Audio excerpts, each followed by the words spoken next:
വളരെ ചുരുങ്ങിയ ചിത്രങ്ങളിലൂടെ തന്നെ മലയാളികളുടെ പ്രിയങ്കരിയായി മാറിയ താരമാണ് ജ്യോതി കൃഷ്ണ. ഇന്ന് മോളിവുഡിൽ സജീവമല്ലെങ്കിലും സോഷ്യൽ മീഡിയയിലൂടെ നടി മലയാളികൾക്കൊപ്പം തന്നെയുണ്ട്. നടിയുടെ പുതിയ ചിത്രങ്ങളും വിശേഷങ്ങളും എല്ലാം തന്നെ വളരെ പെട്ടെന്നാണ് ശ്രദ്ധിക്കപ്പെടുന്നതും.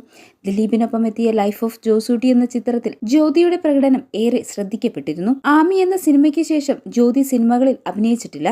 വിവാഹിതയായതോടെ അഭിനയം ഉപേക്ഷിച്ചെന്നായിരുന്നു റിപ്പോർട്ടുകൾ. എന്നാൽ സത്യം അതല്ല എന്ന് പറയുകയാണ് ജ്യോതി കൃഷ്ണ. ഒരഭിമുഖത്തിൽ സംസാരിക്കവെയാണ് നടി ഇതേക്കുറിച്ച് സംസാരിക്കുന്നത്. ദിലീപേട്ടൻ ഇപ്പോൾ 2 കാലഘട്ടമുണ്ട്. അന്നത്തെ കാലഘട്ടത്തിൽ ദിലീപേട്ടൻ ജനപ്രിയ നായകനാണ്. ആളുകൾക്ക് അത്രയും ഇഷ്ടമാണ്. അതുകൊണ്ട് തന്നെ സിനിമയിൽ ദിലീപേട്ടനെ ചതിക്കുകയെന്നത് ആളുകൾക്ക് അംഗീകരിക്കാൻ പറ്റാത്ത കാര്യമായിരുന്നു അപ്പോൾ. ഇപ്പോൾ അങ്ങനെയല്ല എന്നല്ല ഞാൻ പറയുന്നത്. പക്ഷെ ഇപ്പോൾ ക്രൗഡ് മാറി, പ്രേക്ഷകർ മാറി, അവരുടെ ചിന്താഗതികൾ മാറി. അന്ന് അങ്ങനെ ആയിരുന്നില്ല. ആ സിനിമയിൽ തിയേറ്ററിൽ കയ്യടി വന്നൊരു സീനുണ്ടായിരുന്നു. ഒരു സീനിൽ നായകൻ പറയുന്നുണ്ട്, ഞാൻ ഛർദിച്ചത് കഴിക്കാറില്ലെന്ന്. അതിന് വലിയ കയ്യടിയായിരുന്നു തിയേറ്ററിൽ. അതിന്റെ അർത്ഥം ആ നായകനെ പ്രേക്ഷകർ സപ്പോർട്ട് ചെയ്യുന്നു എന്നാണ്. അത് കേട്ടപ്പോൾ അമ്മയ്ക്ക് വലിയ സങ്കടമായി. കാരണം അമ്മ സ്വന്തം മക്കളെയാണ് സ്ക്രീനിൽ കാണുന്നത്, കഥാപാത്രത്തെയല്ല. അന്ന് സിനിമയിലെ എന്റെ പ്രകടനം കണ്ട് 1-2 പേർ എന്നെ അഭിനന്ദിച്ചിരുന്നു. അതിൽ ഞാൻ ഇപ്പോഴും ഓർത്തുവെക്കുന്ന ഒരാൾ സംവിധായകൻ രഞ്ജിത്ത് ശങ്കറിനെയാണ്. അദ്ദേഹം എന്നെ വിളിച്ചിട്ട് എന്റെ ആ സീൻ നന്നായിരുന്നു എന്ന് പറഞ്ഞു. അതെനിക്ക് കിട്ടിയ നല്ലൊരു അഭിനന്ദനമായിരുന്നു. ഇപ്പോഴും ആളുകൾ എന്നെ അറിയുന്നത് ലൈഫ് ഓഫ് ജോസൂട്ടിയിലെ റോസായിട്ട് തന്നെയാണ്. കരിയറിൽ ഞാൻ ചെയ്തിട്ടുള്ള സിനിമകളിൽ കൂടുതൽ ബെനിഫിറ്റ് ഉണ്ടായിട്ടുള്ള സിനിമയാണ് അത്.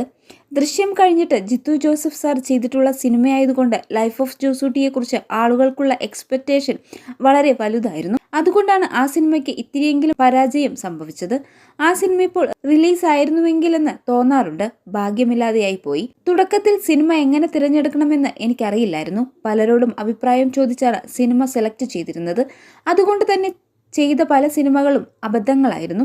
ഞാൻ സെലക്ട് ചെയ്ത സിനിമകൾ വെച്ച് നോക്കി ഞാൻ അവാർഡ് പടങ്ങൾ മാത്രമേ ചെയ്യൂവെന്ന് പലവരും തെറ്റിദ്ധരിച്ചിരുന്നു. അതുപോലെ ഞാൻ ചെയ്യുന്ന എല്ലാ സിനിമകളും ഫ്ലോപ്പാണെന്നും രാശിയില്ലാത്ത നായികയാണെന്നും സംസാരമുണ്ടായിരുന്നു. കാരണം ഞാൻ ചെയ്ത സിനിമകളിൽ ഭൂരിഭാഗവും കൊമേഴ്സ്യൽ സിനിമകളല്ല. അതുപോലെ ജോസൂട്ടി കഴിഞ്ഞ് എനിക്ക് വന്ന സിനിമയായിരുന്നു സൂസു സുധി വാത്മീയം.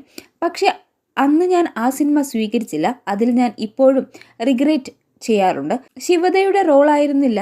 ജയസൂര്യയെ തേച്ചിട്ട് പോകുന്ന കഥാപാത്രത്തിലേക്കാണ് ക്ഷണം വന്നത്. വീണ്ടും നെഗറ്റീവ് ഷെയ്ഡ് ചെയ്യേണ്ടെന്ന് കരുതിയാണ് അന്ന് സൂസു സുധി വാത്മീയം വേണ്ടെന്ന് വെച്ചത്. പിന്നെ സോൾട്ട് മാംഗോ ട്രീ എന്ന സിനിമയിലേക്കും ക്ഷണം വന്നിരുന്നു. പക്ഷേ ആ സമയത്ത് ദുബായിൽ ജോലി തിരക്കായതിനാൽ വരാൻ സാധിച്ചില്ല. അതോടെ സിനിമയിലേക്ക് ക്ഷണിച്ചുള്ള കോളുകൾ വരാതെയായി. ഞാനായിട്ട് സിനിമയിൽ നിന്ന് ബ്രേക്ക് എടുത്തിട്ടില്ല. പിന്നെ കല്യാണാലോചന വന്നു, വിവാഹം കഴിഞ്ഞു. ഇത്രയും ബുദ്ധിമുട്ടുണ്ടാകും വിവാഹ ജീവിതത്തിലെന്ന് ഓർത്തില്ല. ഉത്തരവാദിത്തമാണ്. പക്ഷേ ഇതൊക്കെയാണെങ്കിലും ഫാമിലി ലൈഫിൽ ഹാപ്പിയാണ് ഞാൻ. കാരണം എന്റെ ഹസ്ബൻഡ് അടിപൊളിയാണ്. എന്തു കുരുത്തക്കേടിന് വിളിച്ചാലും വരുമെന്നാണ് ജ്യോതി കൃഷ്ണ പറഞ്ഞത്.